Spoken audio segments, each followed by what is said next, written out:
ನಮಸ್ಕಾರ ಸ್ನೇಹಿತರೆ. ಕನ್ನಡದ ರ್ಯಾಪರ್ ಚಂದನ್ ಶೆಟ್ಟಿ ಅವರು ಕಾಟನ್ ಕ್ಯಾಂಡಿ ಹೆಸರಿನ ಮ್ಯೂಸಿಕ್ ವಿಡಿಯೋದಲ್ಲಿ ಸಖತ್ ಬ್ಯುಸಿಯಾಗಿರೋ ನಡುವೆಯೇ ಇದೀಗ ಮಾಜಿ ಪತ್ನಿ ನಿವೇತಾ ಗೌಡ ಅವರ ಜೊತೆಗೆ ನಟಿಸಿದ್ದ ಮುದ್ದು ರಾಕ್ಷಸಿ ಚಿತ್ರದ ಶೂಟಿಂಗ್ ಕೂಡ ಮುಗಿಸಿ ನಿರಾಳರಾಗಿದ್ದಾರೆ.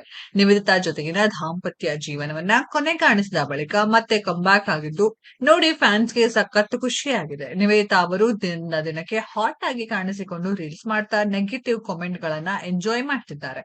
ಇತ್ತ ಚಂದನ್ ಶೆಟ್ಟಿ ತಮ್ಮ ಕೆರಿಯರ್ ನಲ್ಲಿ ಮುಂದುವರಿಯುತ್ತಿರುವ ಜೊತೆಗೆ ಈಗ ಮತ್ತೊಂದು ಮದುವೆಗೂ ಸಿದ್ಧರಾಗಿದ್ದಾರೆ. ಇಚ್ಛೆಗಷ್ಟೇ ಅವರು ಈ ಬಗ್ಗೆ ಮಾತನಾಡಿದ್ದರು. ಚಂದನ್ ಶೆಟ್ಟಿ ಬಾಳಲ್ಲಿ ಹೊಸ ಹುಡುಗಿ ಎಂಟ್ರಿ ಆಗ್ಬೇಕು. ಅವರು ಮೊದಲು ಮಾಡಿದ ತಪ್ಪನ್ನೇ ಮಾಡಬಾರದು. ಈ ಬಾರಿ ಎಲ್ಲ ವಿಚಾರಿಸಿ ಅವರಂತೆಯೇ ಒಳ್ಳೆಯ ಹುಡುಗಿಯನ್ನೇ ಮದುವೆ ಆಗ್ಬೇಕು ಎನ್ನುವುದು ಅವರ ಅಭಿಮಾನಿಗಳ ಆಸೆಯಾಗಿತ್ತು. ಇದೀಗ ಅದರ ಬಗ್ಗೆ ಮಾಧ್ಯಮವೊಂದಕ್ಕೆ ನೀಡಿರುವ ಸಂದರ್ಶನದಲ್ಲಿ ಚಂದನ್ ಶೆಟ್ಟಿ ಮಾತನಾಡಿದರು.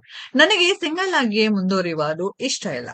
ನನ್ನ ಪಾಲಕರಿಗೂ ನಾನು ಲೈಫ್ ನಲ್ಲಿ ಮುಂದಕ್ಕೆ ಹೋಗ್ಬೇಕು, ದಾಂಪತ್ಯ ಜೀವನ ನಡೆಸಬೇಕು, ಮದುವೆ ಆಗ್ಬೇಕು ಎನ್ನುವ ಎಲ್ಲಾ ಆಸೆ ಇದೆ. ಅದಕ್ಕಾಗಿಯೇ ಮದುವೆ ಆಗುವ ನಿರ್ಧಾರ ಮಾಡಿದ್ದೇನೆ ಎಂದಿದ್ದರು. ಆದರೆ ಇದರ ನಡುವೆಯೇ ಇದೀಗ ಅವರು ದೇವಾಲಯವೊಂದರಲ್ಲಿ ದೇವರ ಎದುರು ಕೈ ಮುಗಿಯುತ್ತಲೇ ಕಣ್ಣೀರು ಹಾಕುತ್ತಿರುವ ವಿಡಿಯೋ ವೈರಲ್ ಆಗಿದ್ದು ಅಭಿಮಾನಿಗಳಿಗೆ ಆತಂಕ ತರಿಸಿದೆ. ಇದು ಅಣ್ಣಮ್ಮ ದೇವಿ ದೇವಸ್ಥಾನ.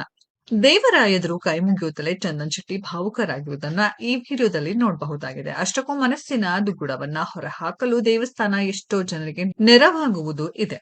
ದೇವರ ಮುಂದೆ ಮನಸ್ಸಿನ ನೋವನ್ನು ಹೇಳಿಕೊಂಡಾಗ ಆಗುವ ಸಂತೋಷವೇ ಬೇರೆಯದ್ದು. ಆದ್ದರಿಂದ ಅರಿಯದೆ ಕೆಲವೊಮ್ಮೆ ಹೀಗೆ ಕಣ್ಣೀರು ಬರುವುದು ಸಹಜವೇ.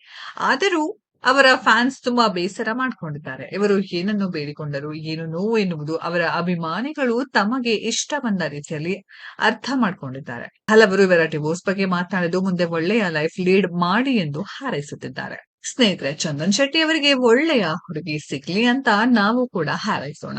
ಈ ವಿರೋಧ ಬಗ್ಗೆ ನಿಮ್ಮ ಅನಿಸಿಕೆಯನ್ನ ಕಮೆಂಟ್ ಬಾಕ್ಸ್ ಅಲ್ಲಿ ಕಮೆಂಟ್ ಮಾಡಿ. ಈ ವಿಡಿಯೋ ಇಷ್ಟ ಆಗಿದ್ರೆ ಲೈಕ್ ಮಾಡಿ, ಶೇರ್ ಮಾಡಿ, ಚಾನೆಲ್ ನ ಸಬ್ಸ್ಕ್ರೈಬ್ ಮಾಡಿ, ಪಕ್ಕದಲ್ಲಿ ಇರೋ ಬೆಲ್ ಐಕಾನ್ ನ ಹಿಟ್ ಮಾಡಿ. ಮುಂದಿನ ವಿಡಿಯೋದಲ್ಲಿ ಭೇಟಿಯಾಗೋಣ. ಧನ್ಯವಾದಗಳು.